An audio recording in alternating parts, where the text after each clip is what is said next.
आप सबको जो यीशु की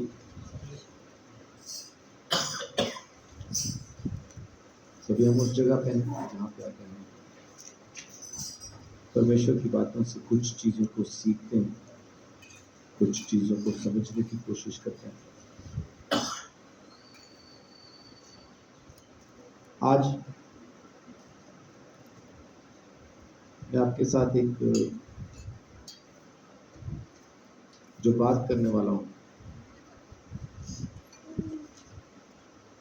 वो है वायदे के ऊपर।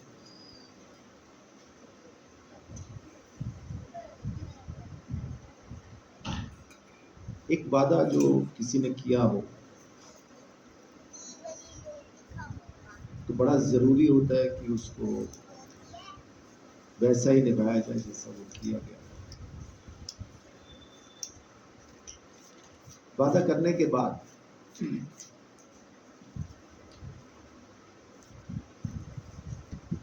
फिर उस वादे के अंदर कुछ समस्या लेके आना है, कुछ ऐसी परेशानी पैदा करना जो उस वादे के खिलाफ है।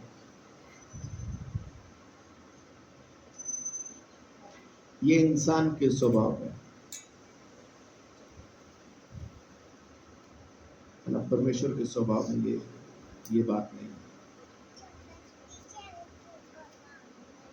वायदा किया गया है तो निभाया जाना चाहिए। वायदा पास रहने का, वायदा दूर रहने का,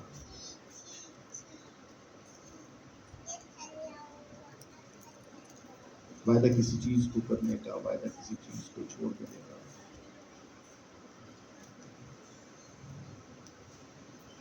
वो कैसा भी हो वो जरूर निभाया जाना चाहिए।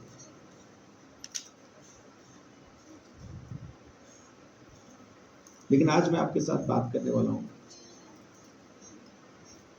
परमेश्वर के स्वभाव की, परमेश्वर के वायदे की।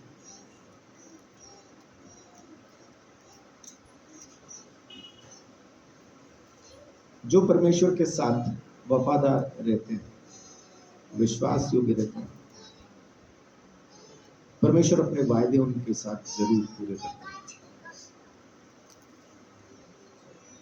परमेश्वर वादा पूरा करता है अपने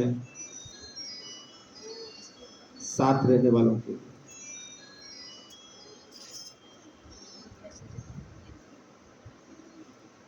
कुछ चीजें हम लगातार देखते जाएंगे। वचन संहिता 18:25।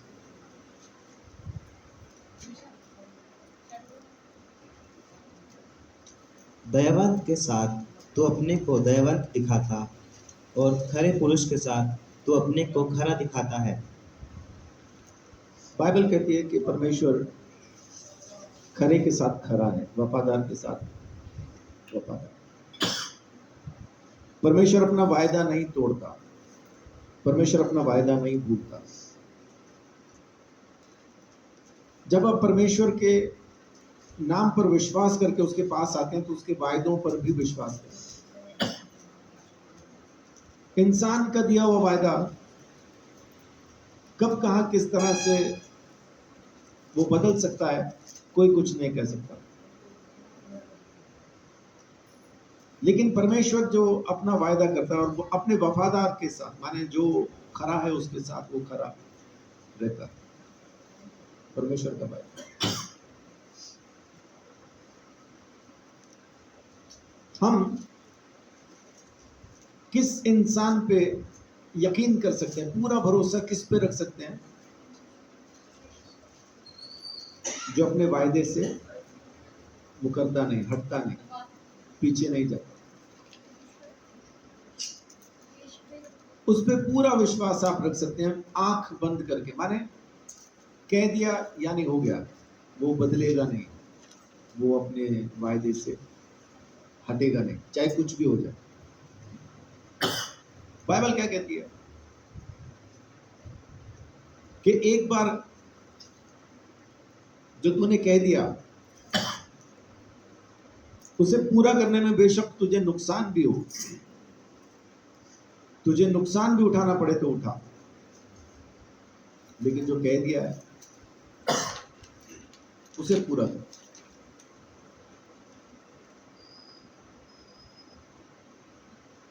परमेश्वर ना खुद वादा खिलाफी करता है और ना ही वो अपने लोगों को ऐसा कहता है कि तुम भी करो। माने वायदा है तो वायदा है ना, हाँ की हाँ, ना की ना। बहुत जरूरी नहीं है कि आप ऐसा मजबूर हैं कि वायदा करें, आप मना कर सकते हैं, आप मना कर सकते हैं। लेकिन अगर मना नहीं किया, आपने वादा किया है तो उसे निभाएं, उसको पूरा करें।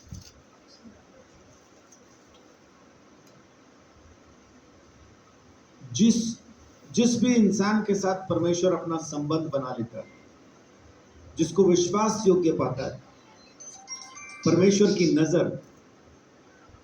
नजर उस पर लगी रहती है। परमेश्वर लगातार फिर उसको देखता रहता है। वो जहां कहीं भी जाए, वो किधर भी हो, आग में हो, पानी में हो, हवा में हो, कहीं भी हो, परमेश्वर उसको लगातार देखता है,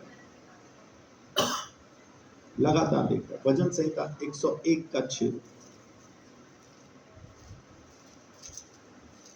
मेरी आंखें देश के विश्वास योग्य लोगों पर लगी रहेंगी कि वे मेरे संग रहें। जो खरे मार्ग पर चलता है वही मेरा टहलुआ होगा। परमेश्वर कहता है कि जो मेरे साथ चलते, जो मेरे वफादार है, मेरी आंखें लगातार उन पे बनी रहेंगी और वही मेरा टहलुआ। माने परमेश्वर उसको अपना सेवक करके नियुक्त करेगा। परमेश्वर का सेवक जो है, पता नहीं आप में से कोई कभी किसी मंत्री के घर में जो चपरासी है उसको भी मिला है कि नहीं? मंत्री के घर में जो चपरासी होता है ना, वो मंत्री ही होता है। वो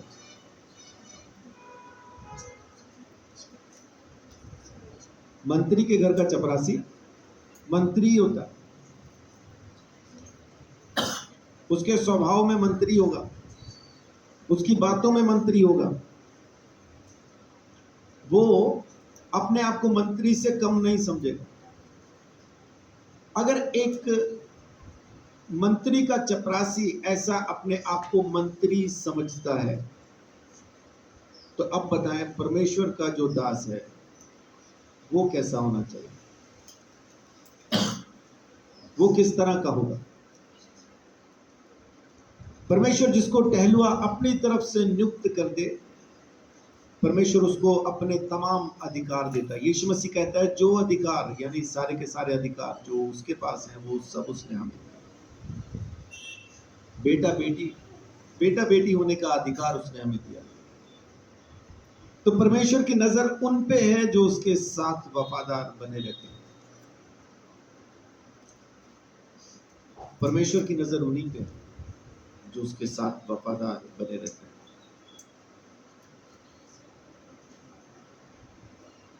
और परमेश्वर उनके साथ और क्या करता है, देखिए भजन संहिता 31 का 23।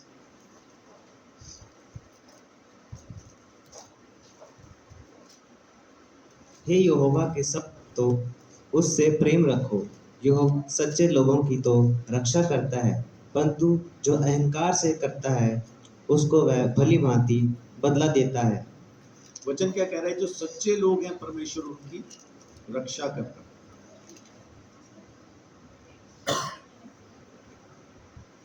सच्चे लोगों की परमेश्वर रक्षा करता है। आप परमेश्वर के स्वभाव को समझने की कोशिश करें कि परमेश्वर का स्वभाव कैसा है, वो अपने लोगों के साथ कैसा है। इस स्वभाव को समझो। शुरू से जब हम देखते आ रहे हैं तो वो खरे के साथ खरा है और उसकी नजरें उन पे लगी हैं जो उसके साथ वफादारी के साथ चल रहे हैं। और अब क्या कहता है परमेश्वर का कलाम? कि वो उनकी रक्षा करता, बचाए रखता। किनको? जो उसके अपने लोग। अपने बोले तो जो कोई परमेश्वर के वायदों पे विश्वास करता है और परमेश्वर के साथ विश्वास योग्य बना रहता है, परमेश्वर उनकी रक्षा करता है। अगर आपकी रक्षा परमेश्वर कर रहा है, आपके पाले में, आपकी टीम में परमेश्वर है, आपके विरोध में कौन होगा?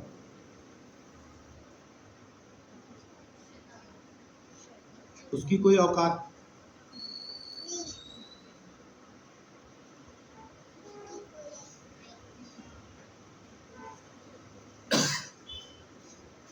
अगर आपकी तरफ परमेश्वर है, आपके पाले में परमेश्वर है, आपकी टीम का कैप्टन परमेश्वर है, तो आपके खिलाफ तमाम ताकतें आके खड़ी हो जाएं, सारे प्रधान अधिकारी, सारे हाकिम अंधकार के आके खड़े हो जाएं, तब भी आपका कुछ बिगाड़ ना पाएंगे, क्योंकि आपकी रक्षा परमेश्वर करता है। उसके वायदों पे विश्वास करें, उसके वायदों पे यकीन करें, परमेश्वर के स्वभाव पे यकीन करें। परमेश्वर का स्वभाव कैसा है, उस स्वभाव पे यकीन करें। परमेश्वर आपकी रक्षा करेगा का माने है कि उसने वायदा किया है रक्षा करूंगा, तो वो करेगा, वो करेगा। अब ऐसे टाइम में बहुत से लोग क्या कहते हैं, मैंने देखा, कई लोगों को मैंने देखा, उनको कोई चीज डॉक्टर की तरफ से मना कर दी गई है, क्योंकि खान पान की वजह से शरीर में दिक्कत आई है, और उस वजह से डॉक्टर ने उनको मना कर दिया। लेकिन वो किसी के घर गए हैं और वहां पे जाके वो कहते हैं कि जी ये डॉक्टर ने मुझे मना किया है, मैं नहीं खा सकता। तो सामने वाला भी प्रभु में है, वो क्या बोलता है, अरे आपके विश्वास में कमजोरी है, प्रार्थना करके धन्यवाद बोल के खाओ, कुछ नहीं होगा। वो एक तरह से उसको धन्यवाद बोल के जहर खाने को कह रहा है। जो चीज उसके शरीर के लिए परेशानी का कारण है, जो चीज उसके शरीर के लिए नुकसान देने वाली है, पता है जब ऐसा होना है तो कोई जरूरत नहीं। ये फालतू की आत्मिकता है, ओवर स्पिरिचुअलिटी, स्वयं की धार्मिकता। जिन चीजों से परमेश्वर, जिन चीजों से आपको बच के रहना, अपने शरीर की हिफाजत करनी है, वो कीजिए। लेकिन फिर भी कहता हूं कि आपको चाहे लाइलाज बीमारी क्यों ना हो जाए, परमेश्वर है तो ये बीमारी आपका कुछ बिगाड़ नहीं सकती, क्योंकि परमेश्वर उसने मार खा के आपको चंगा किया। आप जानबूझ के कुएं में नहीं कूद सकते कि परमेश्वर बचा लेगा। लेकिन आप एक ऐसे रास्ते से जा रहे हैं जहां पे अंधेरा ही है, जंगल ही है, आपको नहीं पता अगला कदम आपका जमीन पे होगा, दलदल में होगा, या किसी गड्ढे में होगा, आपको नहीं पता। वहां पे आप जब परमेश्वर के साथ चलेंगे तो वो वहां आपकी हिफाजत करेगा, क्योंकि आपको नहीं पता कि आप कहां जा रहे हैं। जानबूझ के गड्ढे में नहीं गिरना, परमेश्वर अदरवाइज आपको गड्ढे में गिरने से बचाएगा। वो जिस चीज के लिए मना किया गया वो ही खाएंगे हम, तो वैसा नहीं है।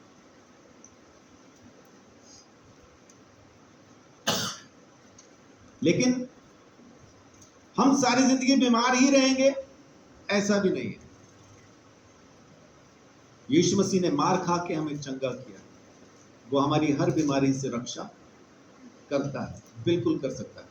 लेकिन वही है, निर्गमन 15:26, यदि तुम मेरे वचन को ध्यान से, कान लगा के सुनो, तन मन से सुनो, जो कुछ मैंने कहा है वो मानो, तो एक भी बीमारी तुम तक नहीं पहुंचेगी, क्योंकि मैं तुम्हारा चंगा करने वाला यहोवा, मैं तुम्हारा परमेश्वर। आमीन। वैसा ही तो वो अपने लोगों की रक्षा करता है, ये वायदा है उसका। किनके साथ? उसके अपने वफादार लोगों के साथ। अब वफादार कौन है उसका? कोई भी नहीं। जितने भी परमेश्वर के साथ चल रहे हैं वो परमेश्वर के खिलाफ चल ही रहे। एक कदम अगर खुदा के साथ चलते हैं तो 100 कदम उसके खिलाफ चलते हैं, उसके बाद फिर एक कदम उसके साथ चलते हैं। लेकिन वचन कहता है कि खुद परमेश्वर, क्योंकि उसने वायदा किया, इसलिए अपने वायदे से वो मुकरता नहीं। हमारे लाख बार बेवफा होने के बावजूद भी वो वफादार रहता है, उसका वायदा है। तो अपने लोगों के साथ वो ऐसा करता है, उनकी रक्षा किए रहता है। और पढ़िए 97 का 10, वचन संहिता 97 का 10। हे यहोवा के प्रेमियों, बुराई से घृणा करो। वह अपने भक्तों के प्राणों की रक्षा करता है और उन्हें दुष्टों के हाथ से बचाता है। आमीन। वो बचाए रखता। बचाना मतलब, आजकल आपने देखा होगा कि बाउंसर्स रखे हुए, बॉडीगार्ड रखे हुए, है ना। प्रभु के दास उतरते हैं, उनसे पहले बाउंसर उतरते हैं, बॉडीगार्ड उतरते हैं। और उसके बाद ये प्रभु का दास स्टेज पे खड़े होकर कहता है कि आपको इंसान की सुरक्षा की जरूरत नहीं, परमेश्वर आपको बचा के रखेगा। तेरे साथ तो 6 आए थे, तेरे आगे पीछे तो 6 चल रहे थे तुझे बचाने के लिए, और स्टेज पे खड़े होकर हमें कहता है कि हमें टेंशन लेने की जरूरत नहीं, परमेश्वर हमें बचाएगा। इसको नहीं बचा रहा।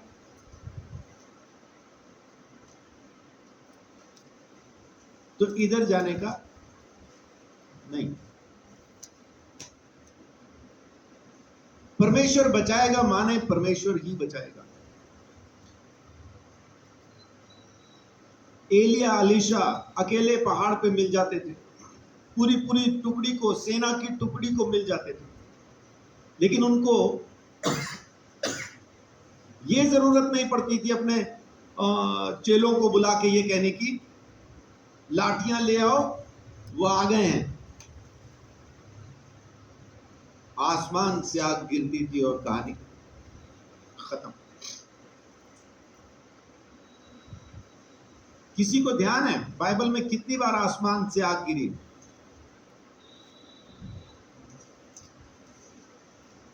टोटल कितनी बार परमेश्वर ने गिराई, शैतान ने गिराई, कितनी बार? 5 बार। कहां कहां? सदोम अमोरा। सुलेमान ने जब मंदिर की प्रतिष्ठा की, सुलेमान, जल्दी जल्दी बोलते जाएं, बीच पे चल रहेगा। एलिया ने 2 बार सैनिकों पे गिराई और 1 बार वेदी पे गिराई, और दाऊद ने भी जब बलि चढ़ाई थी 6 बार हो गई है। वो एक साथ है ना। एलिया ने 2 बार गिराई सिपाही।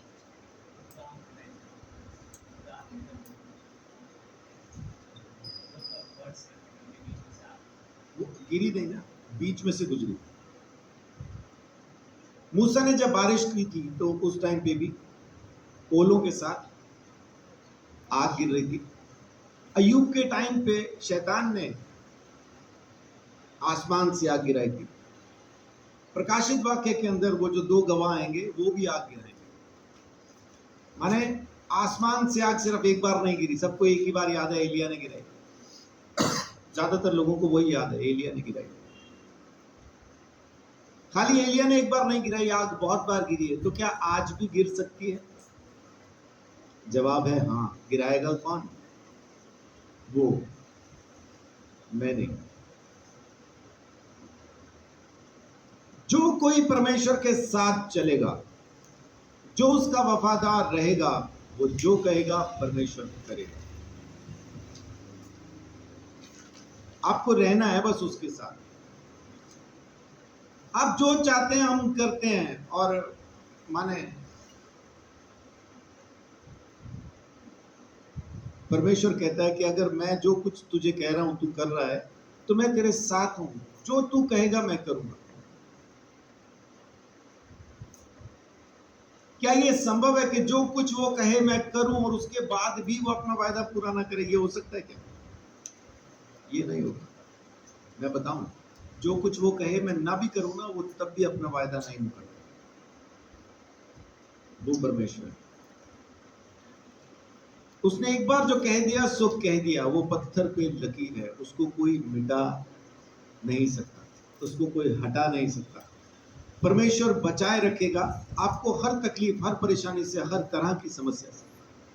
अपने लोगों को आग गिरा गिरा के बचाता रहा है, अपने लोगों को समुद्र दो हिस्से करके, नदी दो हिस्से करके बचाता रहा है, अपने लोगों को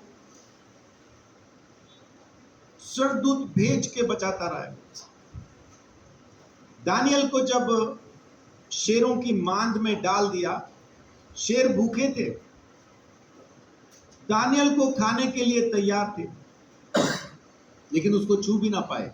क्यों? क्योंकि परमेश्वर का दूत सारी रात उनका मुंह बंद किए वहीं बैठा रहा। शेर मुंह ही नहीं खोल पा रहे खाने के लिए। ट्राई करते होंगे उसको खाने की, उसके पास आते होंगे उसको खाने के लिए, लेकिन मुंह ही नहीं खुलता होगा। मुंह ही नहीं खुल रहे तो खाएंगे क्या, कैसे खाएंगे? परमेश्वर अपने लोगों को बचा के रखता है, अद्भुत तरीके से बचाता है। पतरस को बचाने के लिए स्वर्गदूत भेजा गया, जिसने उसको जेल में से निकाल दिया, और सब कुछ एक चमत्कार के तरीके से होता चला गया। जंजीरें खुल गई, दरवाजे खुल गए, फाटक खुल गए, सब खुल गया। और उसके बाद पतरस वहां से बड़े आराम से निकल गया, लेकिन भागा नहीं। अगले दिन फिर वो महासभा के अंदर वहीं पे खड़ा होकर प्रचार कर, माने परमेश्वर तो परमेश्वर है, आपके साथ है, आपकी हिफाजत, आपको बचा के रखने के लिए उसके वायदे पे यकीन करें, उस खुदा की, वो कहते हैं ना, उसके होने पे विश्वास करें। वो है, उसके होने पे विश्वास करें। वो है काफी, उसका होना काफी, और वो आपकी हर एक जरूरत को, तमाम चीजों को पूरा करने के लिए आपके साथ रहेगा।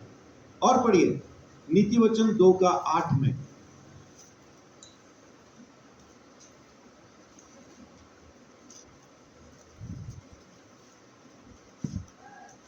वह न्याय के पथों की देखभाल करता और अपने भक्तों के मार्ग की रक्षा करता है। मार्ग की भी रक्षा करता है ना, अपने भक्तों के मार्ग की भी वो रक्षा। जिस रास्ते से आपको गुजरना है, आपको नहीं पता होता आप कौन से रास्ते से जाने वाले हो, क्योंकि हो सकता है कि आपने तय किया हो कि आज मैं जल्दी से निकल जाता हूं, इनको की तरफ से निकल जाऊंगा। आप इनको पे पहुंचते, वहां पानी भरा हुआ, नहीं निकल पाते, वहां से आप रास्ता बदल के फिर दूसरी तरफ से जाते, किसी और तरफ से घूम के जाते।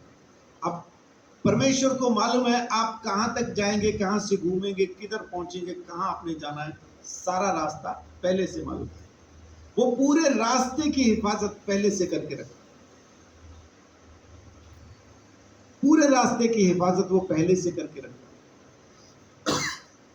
अगर आपका कुछ एक्सीडेंट भी हो तो वो एक्सीडेंट भी ऐसा होता है कि आपको चोट नहीं आती है, चीजें खत्म होती हैं, माने बाइक टूट गई, कार खत्म हो गई, वैसा। लेकिन परमेश्वर आपकी हिफाजत करता, आपको बचा के रखता। बहुत बार ऐसा देखा, बाइक ट्रक के नीचे और सारे कह रहे बचा तो नहीं होगा, और वो एक आदमी पास ही बैठा रो रहा है, इसका कोई होगा जो मर गया होगा। उसको पूछ रहे कौन था मरने वाला, कि मरा तो कोई भी नहीं, तो रो क्यों रहा है? वो बाइक खत्म हो गई, मैं ही था इसमें।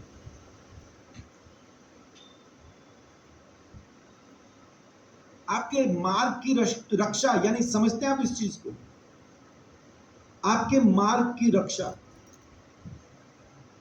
जहाज में कितने लोग बैठे हैं? आशीष भाई बैठे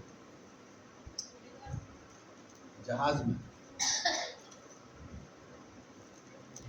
आशीष भाई वो तो हवा में जाता है ना, तो वहां तो स्पीड ब्रेकर जैसा कुछ फील नहीं होता ना, या होता है? क्यों हिलता है?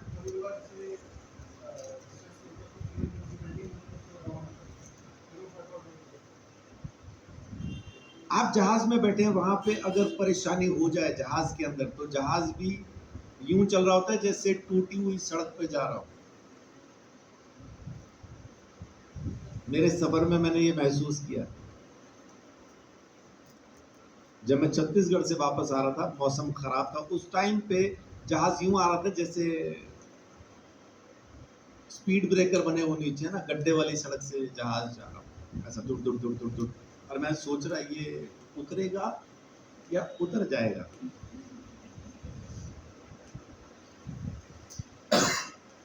मैंने एक वीडियो भी बना ली थी। लेकिन क्या पता फोन बच जाए।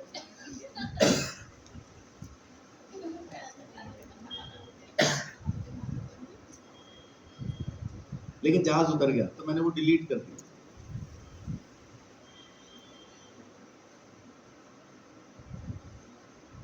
आप किस भी रास्ते से जा रहे हैं, आप सड़क से जा रहे हैं, आप ट्रेन से जा रहे हैं, आप पानी से जा रहे हैं, आप हवा से जा रहे हैं, आप जिस भी मार्ग से जाएंगे, परमेश्वर आपके मार्ग की रक्षा करेगा।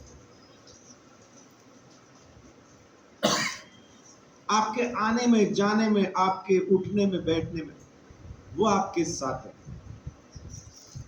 हाँ, आप कहां जा रहे हैं ये आप पे डिपेंड करता है, लेकिन वो आपके मार्ग में आपके साथ है। बस ये याद रखना, जिस भी रास्ते पे आप जा रहे हैं, परमेश्वर आपके साथ है। वो उस वक्त भी आपके साथ है जब आप अकेले में घूम रहे हैं ना, रात को सड़कों पर, तो तब भी आपके साथ है, उसको पता है। चार्ली चैपलिन का कहना है कि मुझे बारिश बहुत पसंद है।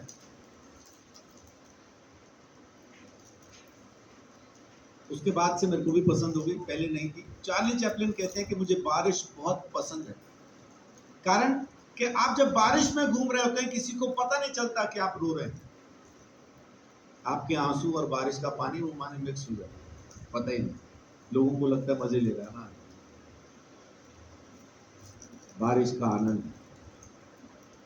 चार्ली चैपलिन, कौन सा शख्स जिसने सारी जिंदगी लोगों को हंसाया, लेकिन लिखता क्या है, उसकी कोटेशन क्या है, मतलब लोगों ने उसको लिखा है, लेकिन कहा तो चार्ली चैपलिन ने कि मुझे बारिश इस वजह से पसंद है क्योंकि बारिश में किसी को मेरे आंसू दिखाई नहीं देते। बहुत जरूरी नहीं है कि बहुत ज्यादा हंसने वाला शख्स खुश भी होगा, ऐसा किसी किताब में नहीं लिखा है ना। चार्ली चैपलिन जैसा, उस जैसा कौन होगा, लेकिन उसकी भी आंखों में आंसू है। परमेश्वर आपके हर रास्ते को जानता है, हर मार्ग में वो आपकी रक्षा करेगा, आपको बचा के रखेगा हर मार्ग पे। कहीं को भी जाओ, कहां भी जाओ, परमेश्वर साथ में रहे। उसके वायदों पे विश्वास करें, क्योंकि वो आपको आशीष देना चाहता है। व्यवस्था विवरण 11 का 13 से 15।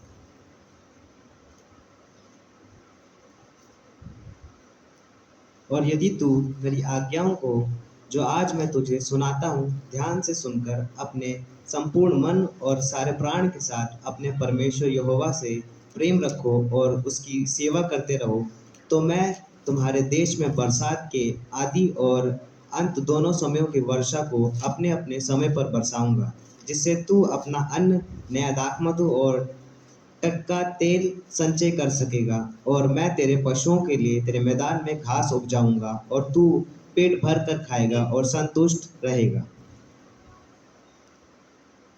व्यवस्था विवरण 11 का 13 से 15 स्पष्ट कहता है कि मेरे साथ रह, मेरी बातों को सुन, मेरी सेवा कर, और उसके बाद फिर मैं तेरे लिए क्या करूंगा, बारिश को सही समय पे बरसाऊंगा। फसल उगाने से पहले हमें बारिश चाहिए क्या? चाहिए। और जब काटने का टाइम आ जाए, फसल तैयार हो पूरी, उस टाइम बारिश चाहिए क्या? उस टाइम बारिश नहीं चाहिए। लेकिन होता क्या है, बारिश होती कब है? उगाने से पहले नहीं हो रही। जब उग के तैयार हो गई, फसल कटने वाली है, अब हो रही है बारिश। जब चाहिए तब नहीं मिली, जब नहीं चाहिए तब आ रही है। बहुत बार आप किसी चीज के लिए कहते हैं अब क्या करूं इसका। जैसे ट्रेन जाने वाली है और आपको आधार कार्ड की जरूरत है, आपने जल्दी से मंगवाया कि मेरे को व्हाट्सएप कर दो, लेकिन जिससे मंगवाया वो कहीं और बिजी है, उसने आधे घंटे बाद भेजा और ट्रेन निकल गई 5 मिनट के बाद। अब आधे घंटे बाद जब वो आधार कार्ड आएगा, आप उसको क्या कहेंगे? अब क्या करूं, ट्रेन को गए हुए तो 25 मिनट हो गए। यानी परमेश्वर कहता है कि मैं तुम्हें सारी की सारी चीजें सही समय पे दूंगा, जब तुम्हें चाहिए होगी तब दूंगा। और न सिर्फ हमें देगा, हमारे जानवरों को भी देगा। मैं अपने घर में जो जानवर रखूंगा, ऐसा नहीं कि वो मेरे घर के अंदर जो फालतू में पल रहे हैं ना, कॉकरोच, चूहे, छिपकलियां, उनके लिए नहीं। जो मैंने पाले हैं, जो मुझे फायदा देने वाले, उनके लिए परमेश्वर कहता है उनके लिए भी मैं भोजन का सही इंतजाम करूंगा, उनको भी घास दूंगा, अच्छी घास उनको भी दूंगा। माने मेरे साथ जुड़े हुए जानवर भी, उनका भी परमेश्वर ख्याल रखता है। बहुत बार लोग कहते हैं क्या परमेश्वर जानवरों का ख्याल नहीं रखता, क्या उनसे प्रेम नहीं करता? करता है ना, मेरे होने चाहिए। अब उनका मैंने क्या करना वो मैं जानूं, लेकिन परमेश्वर उनका ख्याल रखता है और जरूर रखता है। उसका वायदा है रखूंगा और वो रखता है। परमेश्वर कहता है मैं तुझे आशीष दूंगा अगर तू मेरे साथ चलता रहे, तो उसके वायदों पे यकीन करे। परमेश्वर अपने वायदे का सच्चा है, वो वादा खिलाफी नहीं करता। उसने जो कह दिया सो कह दिया। अपने वायदे में वो उसको इम्प्रोवाइज भी नहीं करता, नई नई एडिशन नहीं लेके आता। वो पहले था, अब ये हो गया, ये हो गया था इस वजह से वो हो गया, वो नहीं करता। माने परमेश्वर ने जो कह दिया है सो कह दिया। वो ऐसा क्यों करता है? अपने नाम की वजह से, क्योंकि उसका नाम बड़ा है,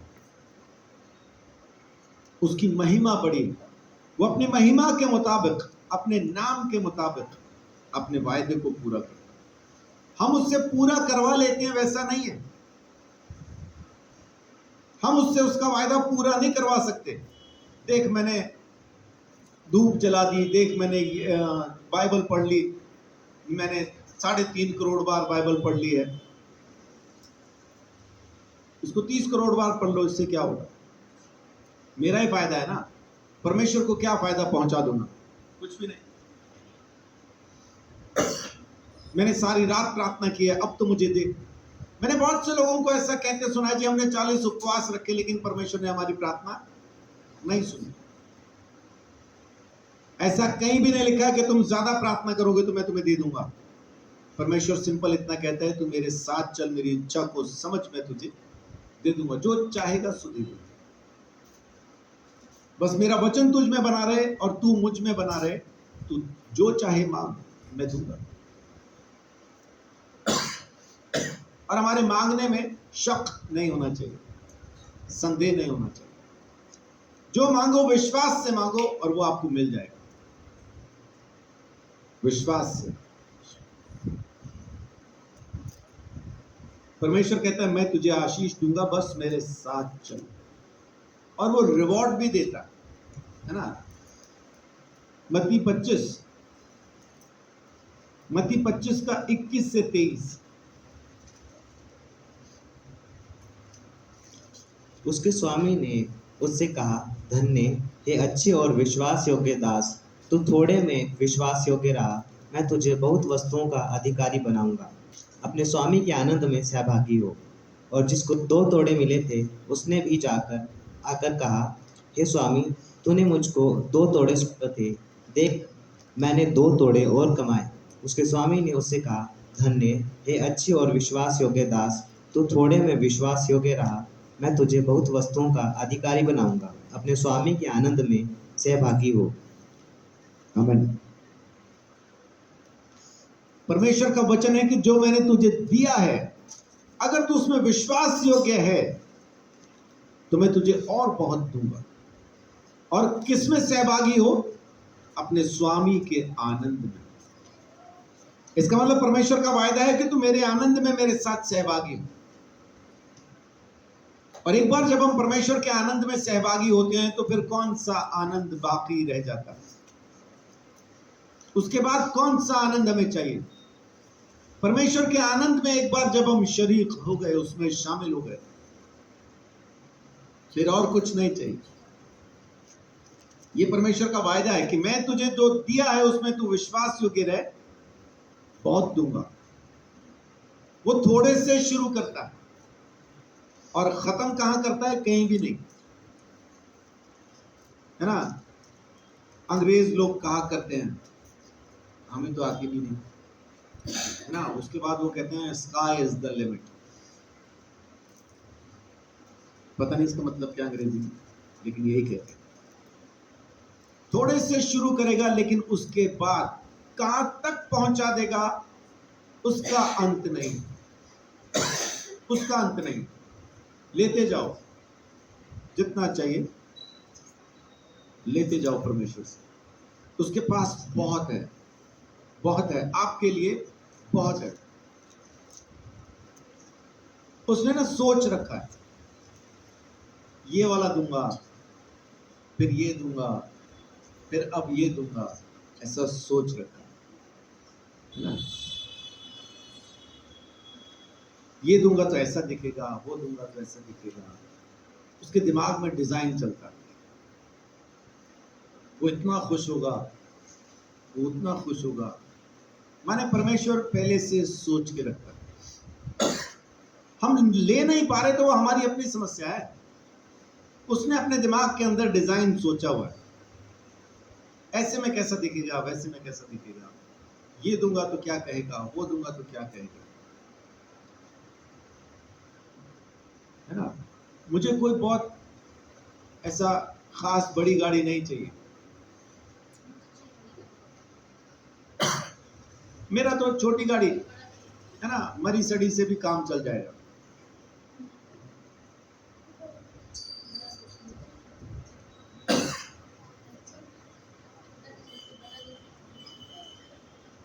मरी सड़ी बोले तो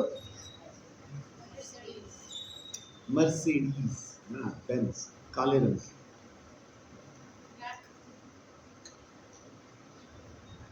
सो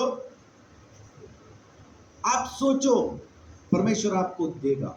आपके अंदर डिजाइन वो देता है, अपने अंदर डिजाइन वो रखता है। परमेश्वर जब टेंट बनवाता है ना, तो डिजाइन है उसके पास। एंट्रेंस ऐसी होगी, पहला कमरा ऐसा होगा, यहां का फर्नीचर ऐसा होगा, अंदर का कमरा परम पवित्र स्थान ऐसा होगा, वहां का डिजाइन ये होगा। जहां पे मैं आऊंगा वहां का डिजाइन ये होगा।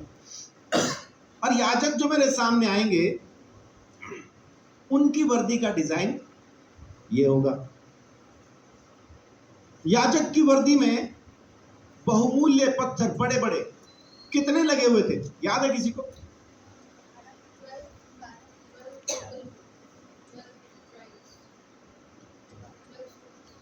और कोई?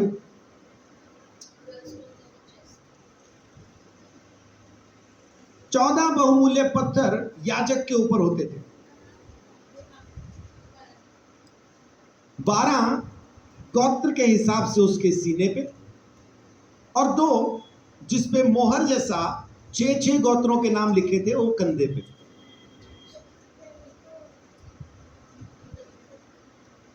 और जो वर्दी वो पहन के आते थे,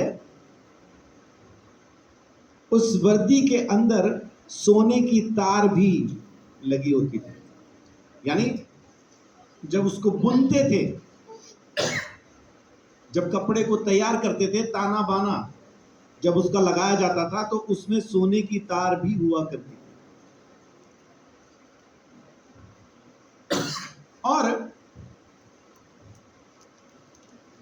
जो चोगा वो पहनते थे उसके घेरे में सोने का अनार, घंटी वो लगी रहती थी। जो पगड़ी वो पहनता था उसके ऊपर सोने की प्लेट लगती थी। माने परमेश्वर ने क्या बारीक डिटेल के अंदर बताया, मेरा याजक ये वाली वर्दी पहनेगा, ये बगैर पहने आ गया ना फिर मारूंगा तेरे को।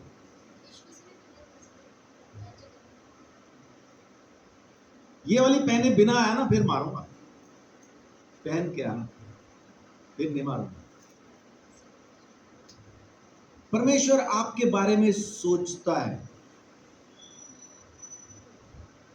हम जो कुछ भी पहन रहे हैं ठीक है, हम पहन रहे हैं, अपनी इच्छा से पहन रहे हैं, लेकिन परमेश्वर के दिमाग के अंदर हमारे लिए कपड़ों का भी डिजाइन है।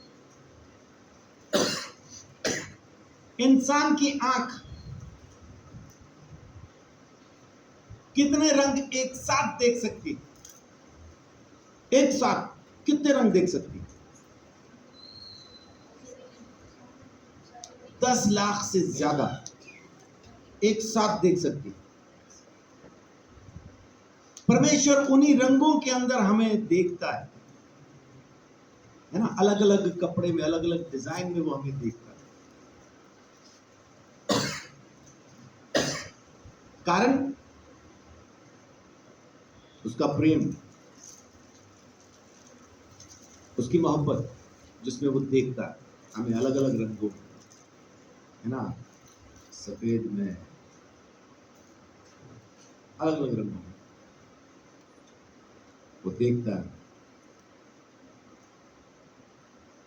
हम उससे वो ले नहीं पा रहे तो हमारी अपनी समस्या है, वो देने को तैयार है। हम कह रहे नहीं हम तो यही पहनेंगे तो दिक्कत नहीं, लेकिन वो देने को तैयार है। वो आपको अपने बेटे अपनी बेटी के जैसा सजा के रखने के लिए तैयार है। कौन सा माँ बाप ऐसा है जो अपने बेटे बेटियों को सजा के नहीं रखना चाहता? हर माँ बाप अपने बेटे बेटियों को बेहतरीन जितना हो सके उतना अच्छा कपड़ा पहना के उनको सजा के तैयार करके रखना चाहता है ना, वैसा ही बना के रखना चाहता है। जैसा वो दिमाग में सोचता है ना वैसा ही चाहता है कि पहनो। मैं देखना चाहता हूं कि मेरे दिमाग में जैसा दिखता है वैसा पहन के तू दिखता है कि नहीं। वो दिखता है। फौजियों के बारे में एक बात मशहूर है कि उनकी 2 चीजें बिल्कुल टिप टॉप रहती है। अगर फौजी है तो ये 2 चीजें उसकी बिल्कुल टिप टॉप होंगी। एक तो उसकी गाड़ी, जो भी हो उसके पास, चाहे बाइक हो, कार हो, जो भी हो। आपके इलाके में फौजी हैं बहुत सारे, किसी फौजी की बाइक कभी गंदी देखी? साफ ही रहती है ना। तो अपने आप नहीं रहती, जादू नहीं है, वो रखते हैं उसको वैसा, उसके टायर तक धो के रखते हैं वो। तो एक वो अपनी गाड़ी को टिप टॉप रखेगा, दूसरा अपनी बीवी को।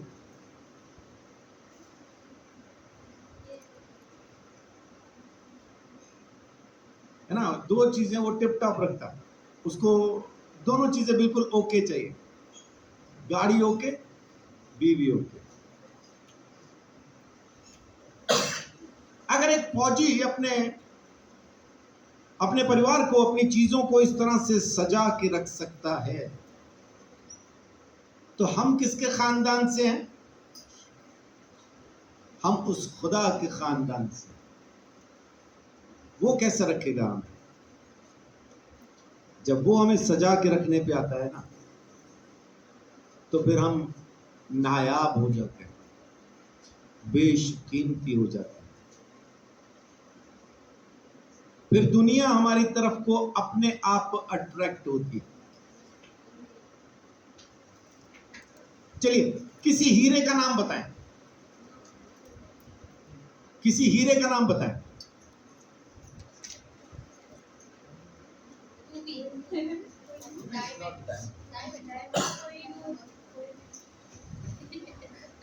सब कोहिनूर कोहिनूर कह रहे हैं।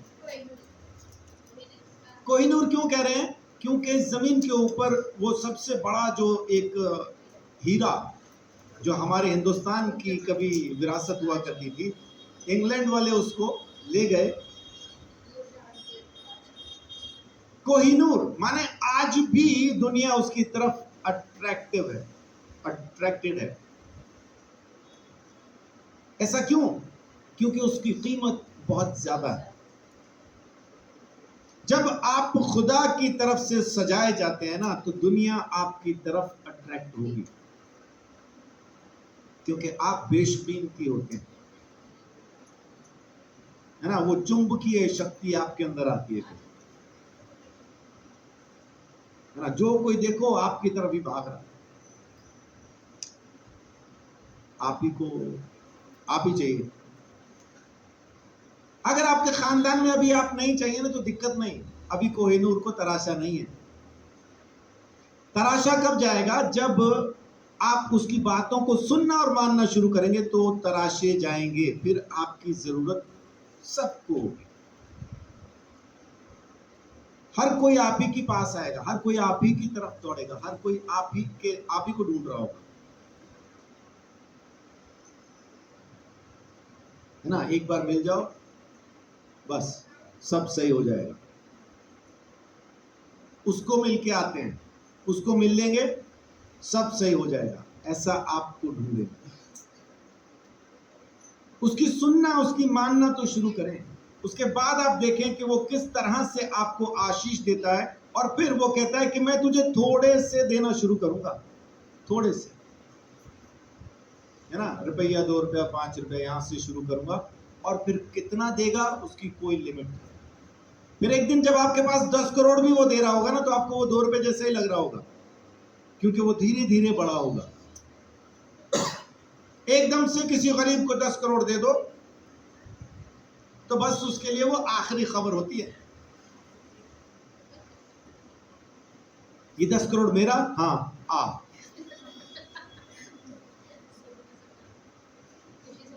हाँ, मारे खुशी के। मैंने अपने दादा को ऐसे मरते देखा। मेरा छोटा भाई पैदा हुआ, और मैंने अपने दादा को बताया, मैं कहा मेरा छोटा भाई हुआ है। अच्छा, रात को बताया, बड़े खुश। मैं उन्हीं के साथ सोया था, सर्दियों के दिन थे, क्योंकि दिसंबर में पैदा हुआ था ना ये। उसी टाइम हम छुट्टियों में मैं और डैडी गए थे अपने दादा के यहाँ। मैं दादा के साथ ही सोया था उस रात। वह मैं ही उठा, वो नहीं उठे। फिर मेरे साथ वो कब चल बसे नहीं पता। फिर मैं उनके साथ सोया हुआ, और कोई बहुत बड़ा भी नहीं था, 7-1 साल का था। वो खुशी से ही निकल गए।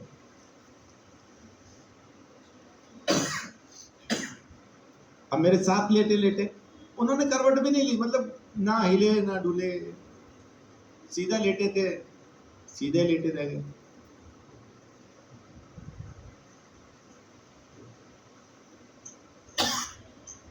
मारे खुशी के भी लोग, इसलिए परमेश्वर हमको सीधा डायरेक्ट स्वर्ग में नहीं बिठा देता, धीरे धीरे बढ़ाता है। लेकिन बढ़ो, रुके ना रहो। पहली सीढ़ी पे जाके वही घर बना लेते हम तो।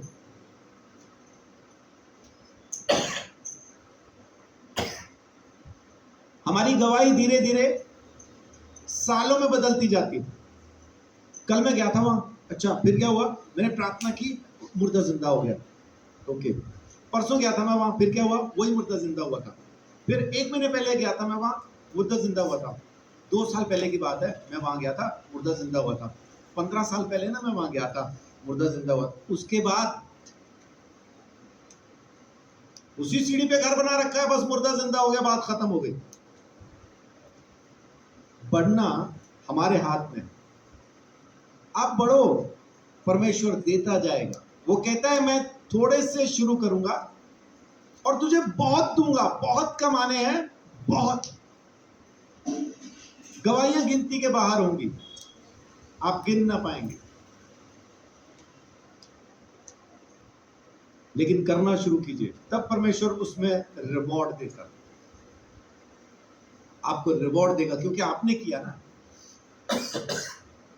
एक तोड़े के 2 कर दिए, 2 के 4 कर दिए, 5 के 10 कर दिए, परमेश्वर आपको इनाम देगा। आप अपनी तरफ से काम कीजिए, परमेश्वर आपको रिवॉर्ड देगा। सारे के सारे काम परमेश्वर ने नहीं करने हैं।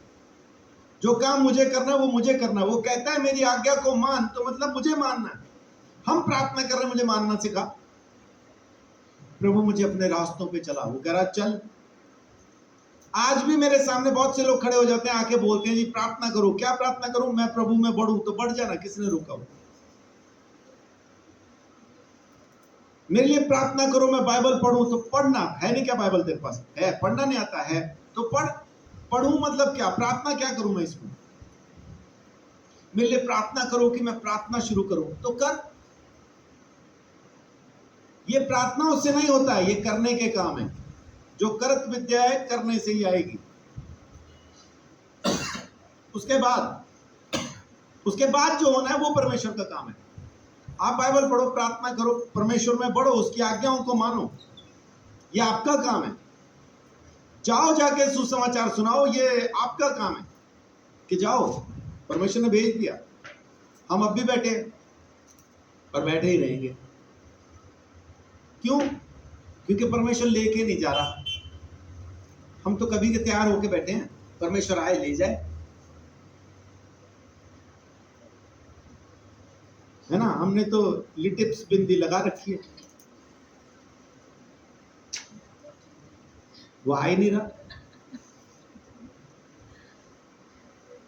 15 साल हो गए हमें प्रार्थना करते, आ जाओ आ जाओ, आ ही नहीं रहा। और वो वहां से 15 साल से कह रहा जाओ जाओ, और हम जाते भी हैं तो कहीं और पहुंच जाते हैं। तुमने बुलाया और हम चले आए। माने परमेश्वर के लिए जाओ, उसका काम करो, उसकी आवाज को सुनो, उसकी बात को मानो। अभी 2-4 दिन पहले अभिषा 6 साल की अभी हमें सिखा रही थी यीशु का काम क्या है। हमने उसको पूछा, 6 साल की बेटी है मेरी, है ना। ये YouTube वालों के लिए खबर है, आपको तो पता ही। वो 6 साल की है, उसको पूछा यीशु का काम क्या है, तो उसका जवाब था यीशु की बात को सुन के मानना, यही यीशु का काम है। 6 साल की बेटी। और उसको पूछा कि अगर हम ये काम ना करें, उसकी सुन के ना माने, तो फिर कह रही फिर तो ये शैतान का काम है। उसका मतलब है कि वो 2 में से एक जगह पे हम हैं। 6 साल का बच्चा कह रहा है कि या तो आप परमेश्वर की सुन के परमेश्वर के साथ हैं, और अगर उसकी नहीं सुन रहे तो फिर ये इस धोखे में ना रहे कि आप उसके साथ हैं। फिर तो शैतान आपके साथ, आप शैतान के साथ। ये 6 साल के बच्चे का संदेश था हम दोनों, और हम चुपचाप सुन रहे थे उसको, क्योंकि अगर कुछ गलत कह रही है तो हम उसको कुछ कहें भी।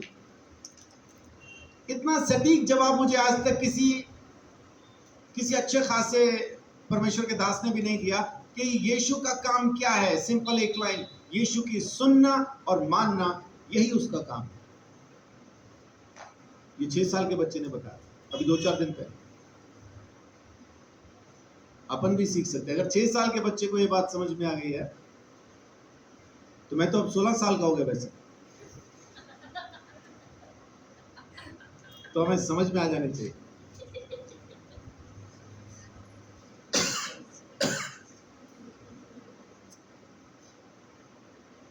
अपने को समझने की जरूरत है, यीशु का काम है।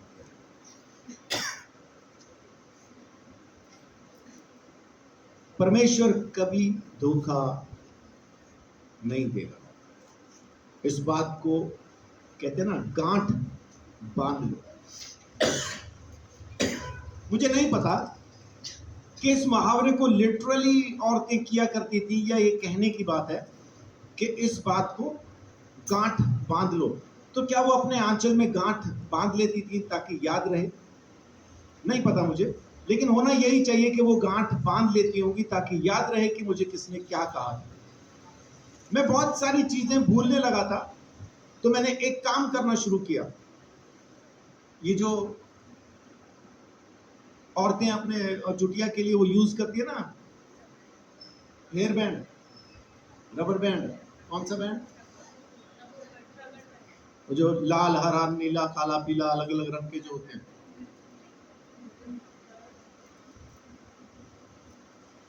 एक एक बात को याद करके मैंने वो पहनना शुरू किया हाथ पे। सुबह उठ के मुझे क्या क्या करना है, वो अर्जेंट काम होते थे, उठते ही करने होते थे, और मैं भूल जाता था। तो भूलने की वजह से फिर बाद में मेरे को सुनने को मिलता था कि आपने ये नहीं किया, वो नहीं किया। मैं उठता था तो वो होते थे, अब वो है तो मुझे याद आता था, हाँ करना है। तो रंग के हिसाब से मैंने चीजें उनके साथ जोड़ रखी थी, लाल का मतलब ये, हरे का मतलब ये, काले का मतलब ये, और मैं कॉल करता जाता, काम करता जाता, और एक एक उसको उतारता जाता। जब तक वो सारे उतर ना जाते तब तक मैं हटता नहीं, मतलब रुकता नहीं। तो अपने आप को याद कराने के लिए अगर मैं वो अपने हाथ पे वो रबर बैंड चढ़ा के रख सकता हूँ, तो जैसे औरतें कहती हैं कि इस बात को गांठ बांध ले, तो हो सकता है औरतें अपने चुन्नी में लगाते हैं लिटरली गांठ, जी, बात को याद रखने के लिए, है ना। तो मैं यही कह रहा हूं आपको कि इस बात को आप गांठ बांध लीजिए कि परमेश्वर आपको कभी धोखा नहीं देगा, कभी आपको छोड़ेगा नहीं, कभी आपको त्यागेगा नहीं। आप चाहे किसी भी जगह पे क्यों ना हो, आप उसके साथ हो, आप उसके साथ ना हो, जिंदगी में सही चल रहे हो, जिंदगी में खराब चल रहे हो, लेकिन एक बार जब आपके साथ वो वायदा कर चुका तो आपको छोड़ेगा नहीं।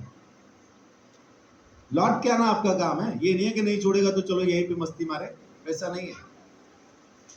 लौट के आना आपका काम है। वो गांठ खुलेगी तब जब आप लौट आते हैं। भजन संहिता 37 का 28।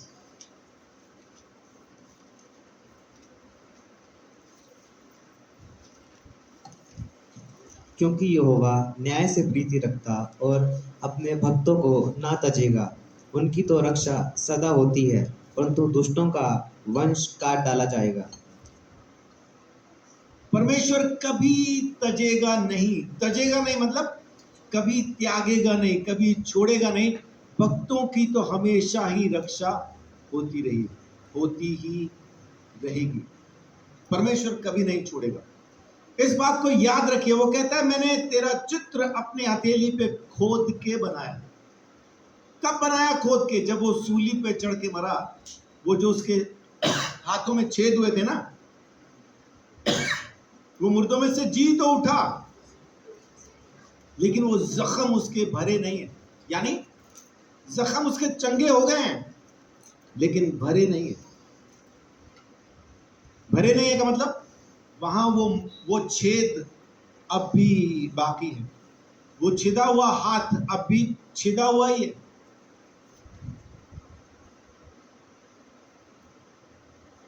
थोमा कहता है मैं तो जब तक उसकी हथेली में उंगली डाल के ना देखूं, पांजर में हाथ डाल के ना देखूं, तब तक नहीं मानूंगा कि वो जिंदा हो गया। कितने तकड़े विश्वासी थे ये, है ना, कितना सॉलिड विश्वास। यीशु कभी जी नहीं उठेगा। उसके साथ रहे चेले हैं ये। यीशु ने जितने चमत्कार किए इनके सामने किए हैं, लेकिन इनको ये यकीन नहीं था कि वो जी उठेगा। यीशु ने कहा गलील को आ जाना। ये यरूशलेम में डर के मारे बैठे हैं, खुद तो मर गया, हमें फंसा गया, हमें भी मारेंगे। कमरे में बंद होके बैठे हैं। यीशु गलील पहुंच गया, कोई नहीं आया। यीशु को वापस आना पड़ा यरूशलेम। आके इनको मिलता है। अगर उनके अंदर अविश्वास था, आप में अगर आज की तारीख में पैदा हो जाए तो दिक्कत नहीं। यीशु ने उनको कौन सा छोड़ दिया जो आपको छोड़ दिया? यीशु ने उन्हीं को भेजा, जाओ मैं तुम्हें सारे अधिकार देता हूं। वो जो मारे डर के कमरे में बैठे थे और जिनको यीशु मसीह के जी उठने पे यकीन नहीं था, यीशु उनके अविश्वास पे उनको उलाना देता। जी उठने के बाद आके उनको कहता है। पतरस बोल रहा है उनको, वो तो मर गया, चलो मच्छी पकड़े।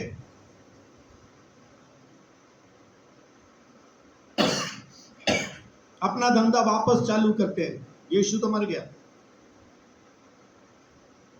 और मच्छी पकड़ने गए हुए हैं। यीशु मसीह किनारे पे बैठा है, उनका इंतजार कर रहा है, आजा तू पकड़ के ला रहा है, मैं तैयार करके दे रहा हूं। ये कमरे में मिलने के बाद की बात है। यीशु मिल चुका है इनको, ये देख चुके यीशु है, जिंदा है, फिर मच्छी पकड़ने चले गए। तो अगर उनके अंदर ये अविश्वास था, तो अगर आज आप में भी ये अविश्वास कहीं ना कहीं है, तो दिक्कत नहीं, यीशु ने उनको नहीं छोड़ा तो आपको भी नहीं छोड़ेगा। यीशु ने उनको ऐसा सामर्थ से भरा। अब इसके लिए आपको प्रार्थना में बैठना जरूरी है, क्योंकि पवित्र आत्मा इंतजार करने से सामर्थ्य होता है। मिल चुका आपको, पवित्र आत्मा है, इसकी टेंशन नहीं लेना। पवित्र आत्मा है, इस बात की टेंशन नहीं लेना। लेकिन यह सामर्थ में कब तब्दील होगा? जब आप वचन में और प्रार्थना में बढ़ जाएंगे तब। और जैसे वो सामर्थ में तब्दील होगा, तो आप इन प्रेरितों के जैसा ही, जैसा आज सुबह रेनू ने प्रार्थना की है, हम मरने को भी तैयार हो जाएं, तब हो जाएंगे। जब पवित्र आत्मा का सामर्थ आपके अंदर बढ़ जाएगा, तब मरने को तैयार हो जाएंगे। अभी तो शब्दों में तो मैं भी तैयार हूं, पर तलवार देख के हो सकता है आपसे सबसे आगे मैं फर्स्ट आ जाऊं।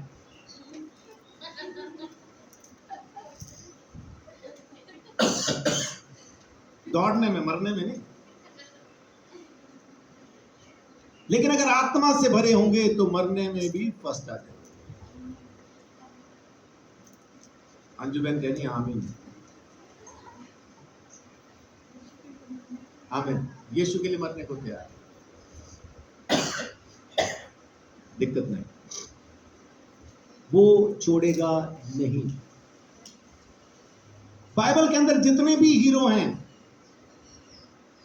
आदम से लेके यूहन्ना बपतिस्मा देने वाले तक, जितने भी हीरो हैं ना, सब में कमियां हैं। बाइबल ने बताई, हम अपनी तरफ से नहीं सोच रहे। और अगर परमेश्वर ने इनमें से किसी को भी नहीं छोड़ा, तो आपको भी नहीं छोड़ेगा। आप में लाख कमियां हो, दिक्कत नहीं, 1 करोड़ कमियां हो, दिक्कत नहीं, नहीं छोड़ेगा, क्योंकि उसका वायदा है। आपने जिंदगी में क्या किया, क्या नहीं किया, परमेश्वर वो नहीं देखेगा, अपने वायदे को पूरा करेगा, क्योंकि वायदा उसने किया।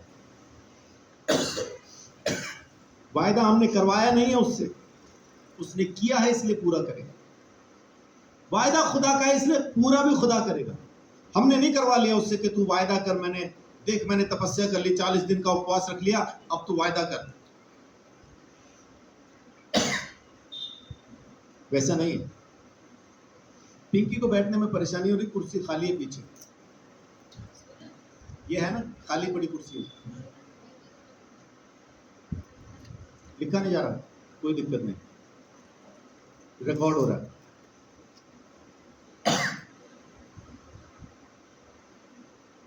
परमेश्वर नहीं छोड़ेगा, याद रखना।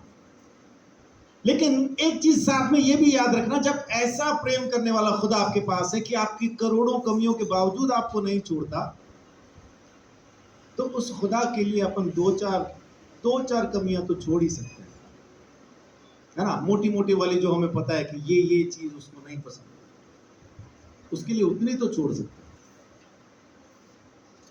जब वो हमें किसी भी चीज के लिए नहीं छोड़ रहा, तो उस खुदा के लिए भी हम भी तो कुछ छोड़ सकते हैं। परमेश्वर कहता है, तू मेरी तरफ मन फिरा, 1 कदम आ, मैं 10 आऊंगा।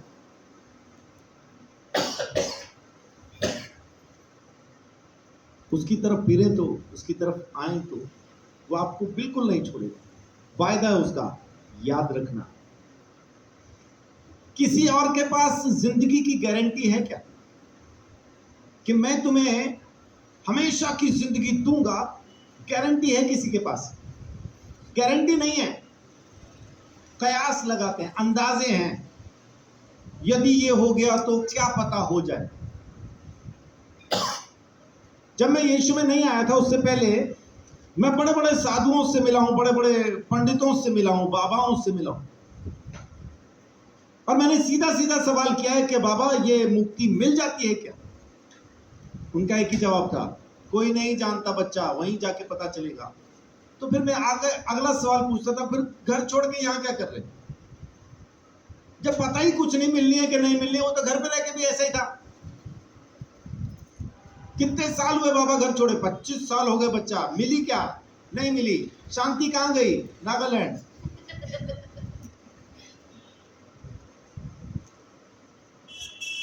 और शांति नहीं मिली जब, तो फिर घर क्यों छोड़ा? क्या घर पे बीवी बच्चे हैं? हाँ हैं। अब जाते हो? हाँ गए थे। कब? 8 साल हुआ गए थे, फिर बेटा मार के भगा दिया। ये बाबा है, और मैं सच में मिला था ऐसे बाबा को, मैं सच्ची बात बोल रहा हूं। मैं कब आपको क्यों मार के भगा दिया? आप तो सन्यासी हो। वो बोल रहा है हम गए, वो आगे से हमको कहता अब क्या लेने आया? जब तेरी जरूरत थी तब तो तू चला गया था, अब क्या लेने आया? अब तेरी जरूरत हमें। तो ये बाबा ना तो घर का रहा ना घाट का, सन्यासी हो गया।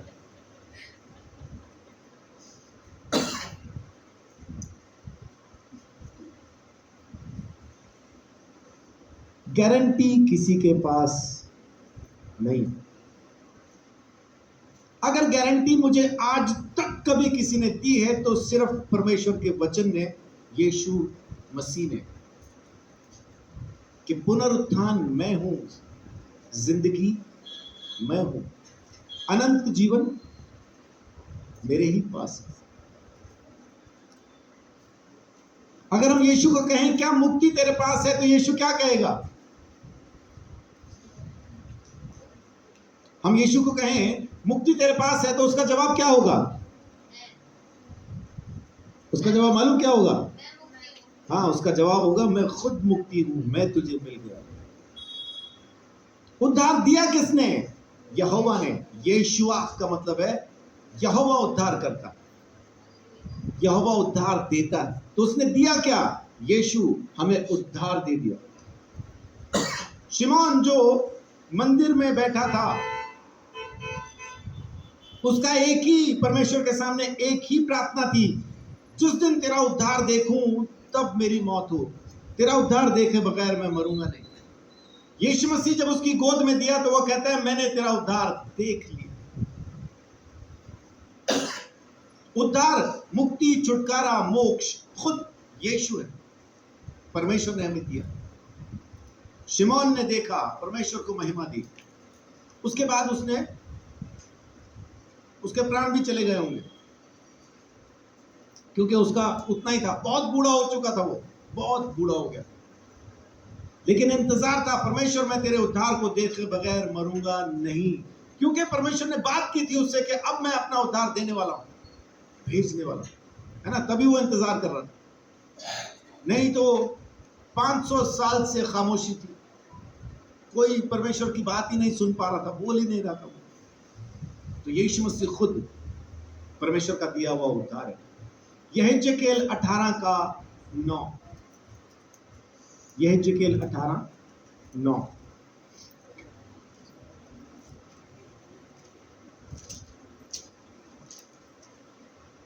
और मेरी विधियों पर चलता और मेरे नियमों को मानता हुआ सच्चाई से काम किया हो, ऐसा मनुष्य धर्मी है, वह निश्चय जीवित रहेगा। प्रभु यहोवा की वाणी। वो जरूरी है कि जिंदा रहेगा जो मेरे रास्तों पे चला हो, जिसने मेरी इच्छा को पूरा किया हो, निश्चित है, पक्का है कि वो जिंदा रहेगा।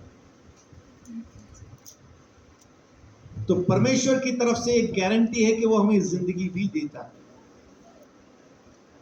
अब इस बात को समझें कि यहोवा अपने लोगों के साथ कितना वफादार है, कितना विश्वास योग्य है। वो उनके साथ वफादार रहेगा जो उसके साथ वफादार हैं, जो उसके वफादार हैं, जो उसके अपने लोग हैं। परमेश्वर की नजर उन पे लगी रहेगी, परमेश्वर उनकी रक्षा करेगा, परमेश्वर उनको बचाए रहेगा। 2 जगह पे ये हमने पढ़ा है ना, इंग्लिश में जब हम पढ़ते हैं तो 3 चीजें आती हैं कि प्रिजर्व्स, गार्ड्स, प्रोटेक्ट्स। लेकिन हिंदी में आता है बचाएगा, बचाएगा, बचाएगा। लेकिन ये तीनों अलग अलग चीजें। प्रिजर्व का मतलब है लंबे समय तक बचा के रखना। जैसे अचार होता है ना, वो प्रिजर्व किया जाता है। प्रिजर्वर किसी चीज के अंदर मिला दिया जाए तो लंबे समय तक वो खराब नहीं होती।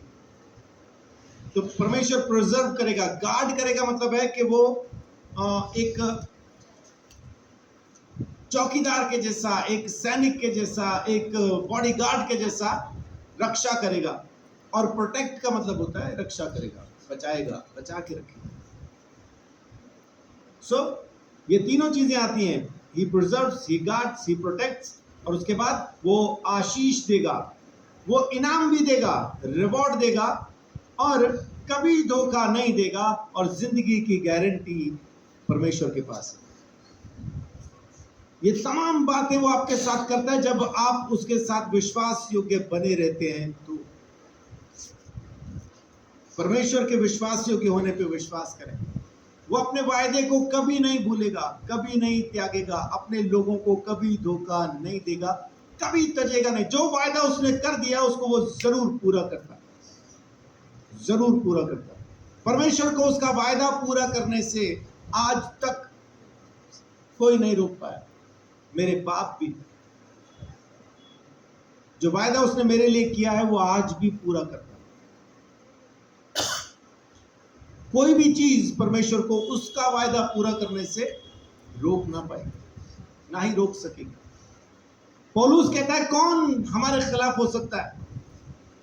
ना उपद्रव, ना नंगाई, ना भूख, ना अकाल, कुछ भी नहीं। कौन हमें परमेश्वर के प्रेम से जुदा कर सकता है? कोई भी नहीं। उसका प्रेम लाजवाब है, मतलब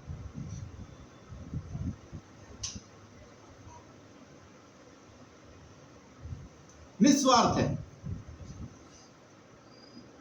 परमेश्वर के प्रेम में स्वार्थ नहीं है। मेरे प्रेम में स्वार्थ है। मैं परमेश्वर से प्रेम करता हूं तो स्वार्थी प्रेम है मेरा। मुझे ये चाहिए, वो चाहिए, यहां दे, वहां दे, इधर भी दे, उधर भी दे। परमेश्वर को मुझसे कुछ नहीं चाहिए। वो चाहे तो पलक झपकते नई सृष्टि बना सकता है। उसको मुझ पापी इंसान की जरूरत नहीं है कि मेरे लिए अपना इकलौता बेटा कुर्बान करे। ऐसी कोई तोप नहीं हूं मैं। लेकिन ये प्रेम है उस परमेश्वर का। बस अपने प्रेम की वजह से, अपने प्रेम के हाथ विवश होकर उसने ये इंतजाम मेरे लिए किया कि तू हो गया है पापी, अब तू बच नहीं पाएगा। तुझे बचाने के लिए मुझे अपना लड़का, अपना इकलौता बेटा कुर्बान करना पड़ेगा। और उसने किया, उसने किया, सिर्फ मुझ स्वार्थी पापी को बचाने के लिए। परमेश्वर के प्रेम में कोई स्वार्थ नहीं, इसलिए उसको उसका वायदा पूरा करने से कोई नहीं रोक सकता, क्योंकि उसके प्रेम में स्वार्थ नहीं है। स्वार्थ होता तो फिर वो जरूर कुछ ना कुछ किसी न किसी की सुन लेता।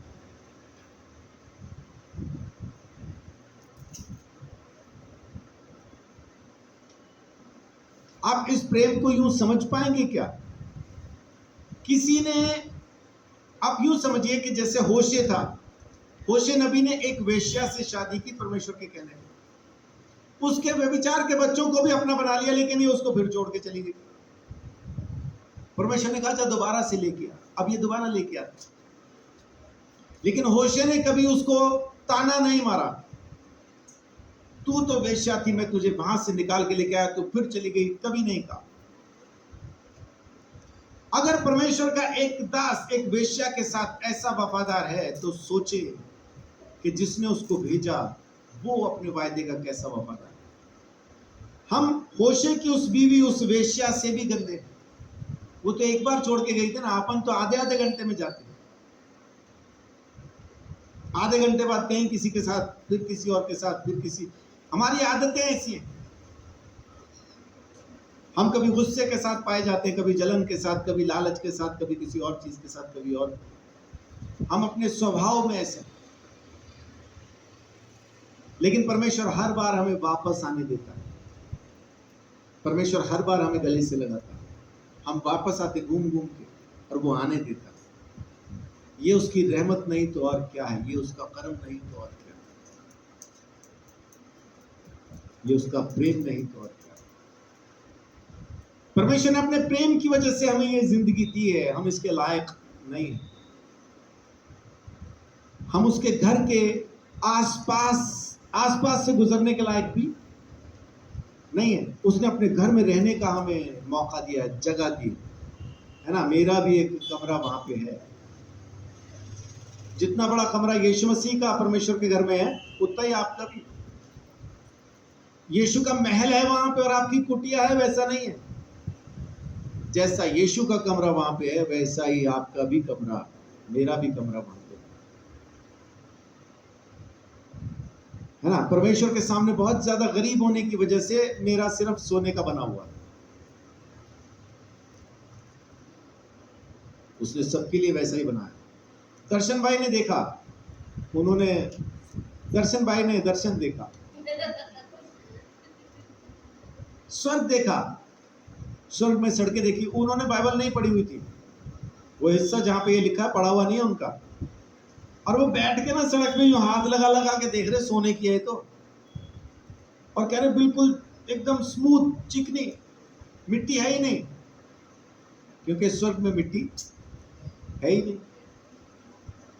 स्वर्ग में मिट्टी नहीं है ना, माने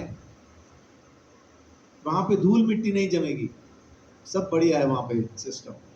तो उसके बाद फिर उनको प्रकाशित वाक्य में से जब पढ़ के बताया ना नया यरूशलेम ऐसा होगा, तो बोल रहे सर ऐसा ही था, मैंने देखा।